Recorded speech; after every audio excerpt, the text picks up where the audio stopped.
Bismillahirrahmanirrahim. Assalamualaikum warahmatullahi wabarakatuh. Alhamdulillah wa man wawalah, asyhadu an la ilaha illallah wahdahu la syarika lah wa asyhadu anna sayyidina Muhammadan abduhu wa rasuluh. Allahumma shalli wa sallim ala rasulil karim wa ala alihi wa sahbihi ajma'in. Rabbi shrah li sadri wa yassir li amri wahlul 'uqdatam min lisani yafqahu qawli. Wa la hawla wa la quwwata illa billahil 'aliyyil 'azim. Alhamdulillah, syukur kita kepada Allah SWT pada petang ini dapat kita berkumpul dan berjumpa dengan pihak sekolah dan juga ibu bapa. Jadi Alhamdulillah, yang paling hormati YDP PIBG Encik Junik bin Omar, ada jawatan kuasa, ibu bapa yang diraikan dan guru-guru serta barisan pentadbir yang paling kasih sekalian.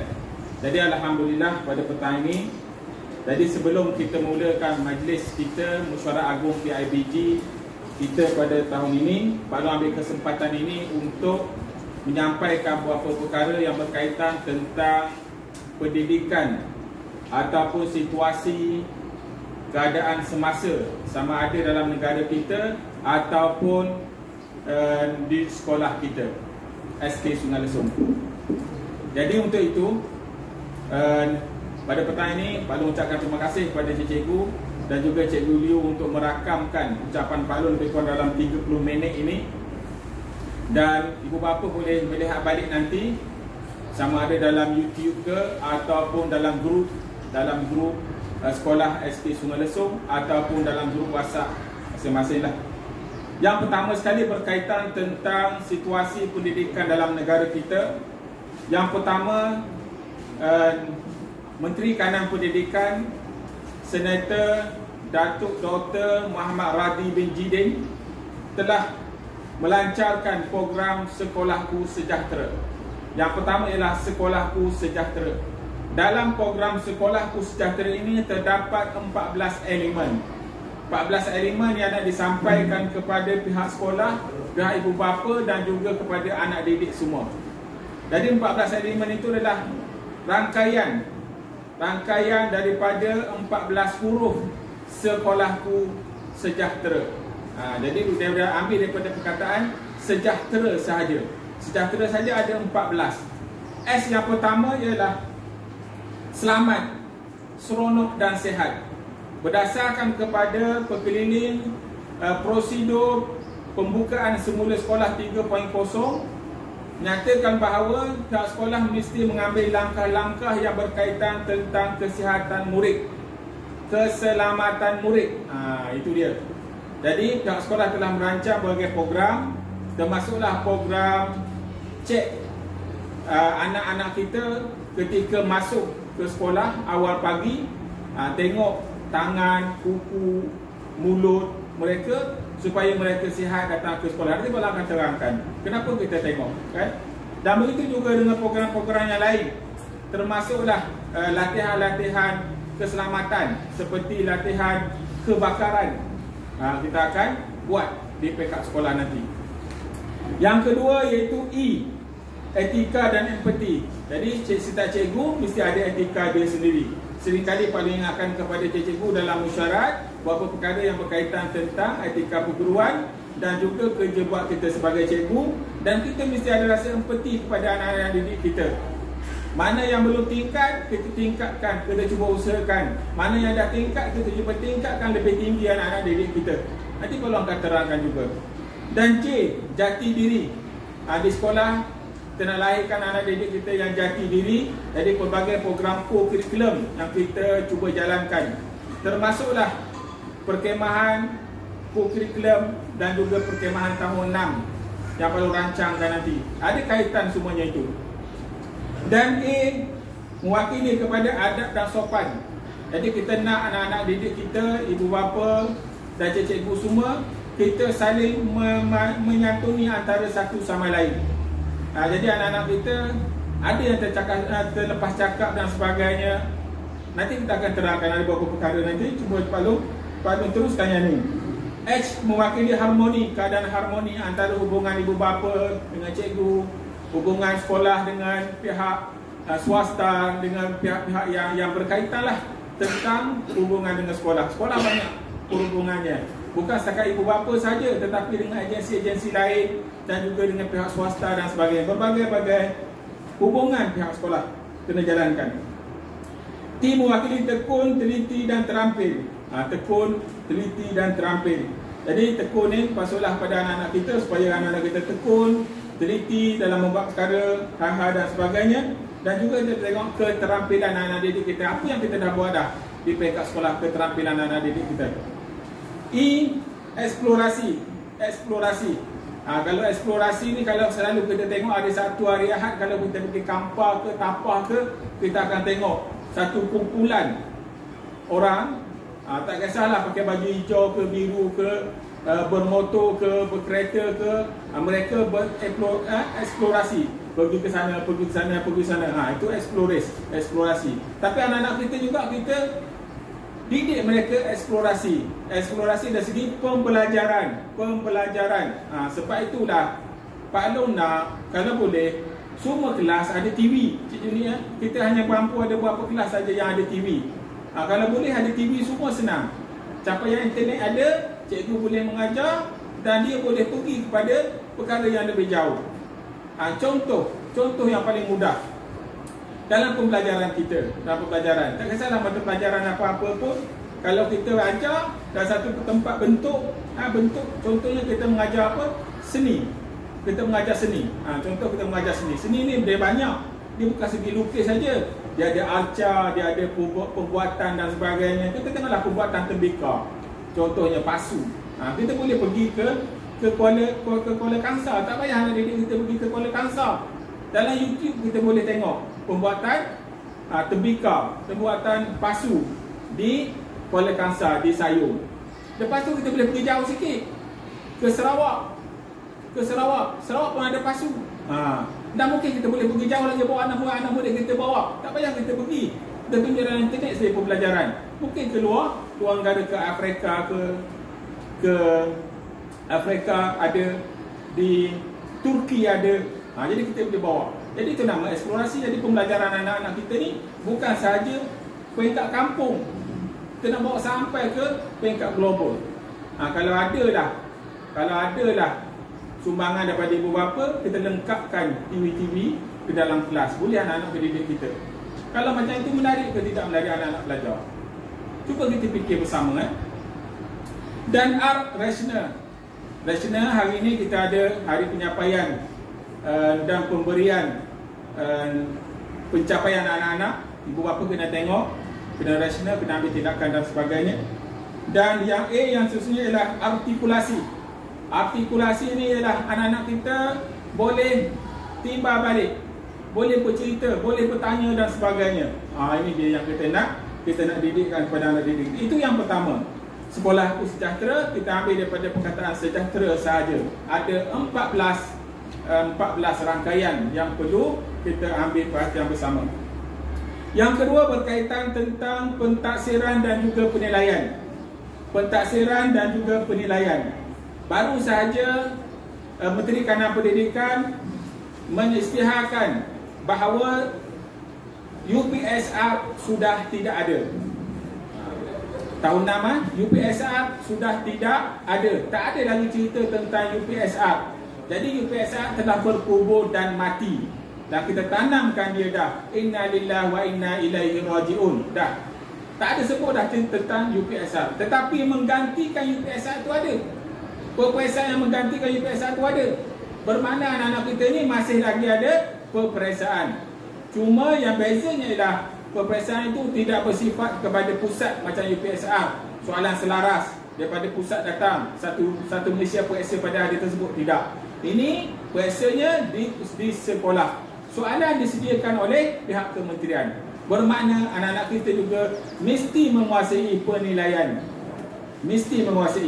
Jadi dalam mesyuarat semalam, Pak Long dah tegaskan kepada cikgu tahun 6, kita kena pastikan, kena targetkan anak-anak kita ni, siapa anak kita ni yang boleh dapat 5A. Kerana 5 mata pelajaran saja yang dinilai, iaitu bahasa Melayu, bahasa Inggeris, matematik, sains dan sejarah. 5 mata pelajaran saja. yang dinilai dalam penilaian pada akhir tahun. Jadi murid yang terlibat ialah tahun 4, tahun 5 dan tahun 6. Pada tahun 2022 ini ujian akhir tahun sahaja. Tetapi pada 2023 nanti ada ujian pertengahan tahun dan akhir tahun, seterus-terusnya lah pada tahun-tahun yang akan datang. Boleh ya tuan-tuan dan puan-puan? Ini satu perubahan yang baru. Yang lama kita ada pentaksiran sekolah. Pentaksiran sekolah ni banyak, pentaksiran sekolah. Yang pertama iaitu berkaitan tentang pembelajaran, pentaksiran bidik darjah pembelajaran, anak kita belajar. Ini Pak Don dah terang beberapa kali dah. Setiap ada perjumpaan yang apa lah akan terangkan. Iaitu pentaksiran anak kelas, pentaksiran bidik darjah, iaitu cikgu mentaksirkan anak kita ni menguasai ataupun tidak menguasai. Tahap penguasaan 1, 2, 3, 4, 5 dan 6. Ada 6 tipi tahap penguasaan.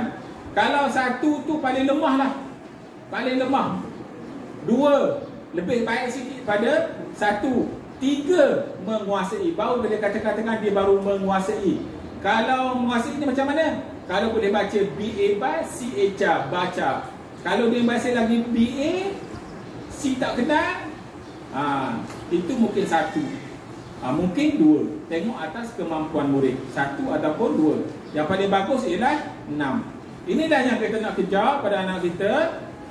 TP 6 5A untuk murid tahun 6. Nanti kita akan musyawarah. Bukan ke tahun 6 saja, tapi murid-murid yang lain pun kita akan ikut juga. Tapi keutamaannya kita bagi kepada tahun 6. Mereka akan keluar daripada SK Sungai Lesung ini. Ada sekolah-sekolah pilihan yang perlu dipilih oleh murid-murid. Kalaulah Pak Long ada impian untuk melihat anak-anak kita berjaya, pergi ke sekolah yang lebih baik, apatah lagi ibu bapa. Jadi kalau Pak Long saja niat yang baik, niat nak pergi, tapi ibu bapa tak ada sokongan, anak-anak kita tak nak belajar, maka dia terhenti setakat itu sahaja. Ini harapan Pak Long. Selain daripada pembelajaran penilaian TP dalam pembelajaran, ada juga TP lain, iaitu dalam psikometri. Apa itu psikometri? Iaitu berkaitan tentang emosi anak-anak, dijalankan oleh Ustazah Izzati. Emosi anak-anak, kita akan tengok di situ. Emosi dia stabil ke tak stabil ke, dia macam mana, dia suka apa, dia tak suka apa, dia orang macam mana. Ini di bawah kaunseling. Ini di bawah bimbingan dan kaunseling. Okey, selain daripada itu kita ada PAJSK. PAJSK ialah berkaitan tentang kurikulum dan juga sukan anak kita. Lompat, bangkit tubi dan sebagainya. Anak kita mampu tak buat? Mampu tak buat? Kalau tak mampu, kenapa? Kenapa tak mampu?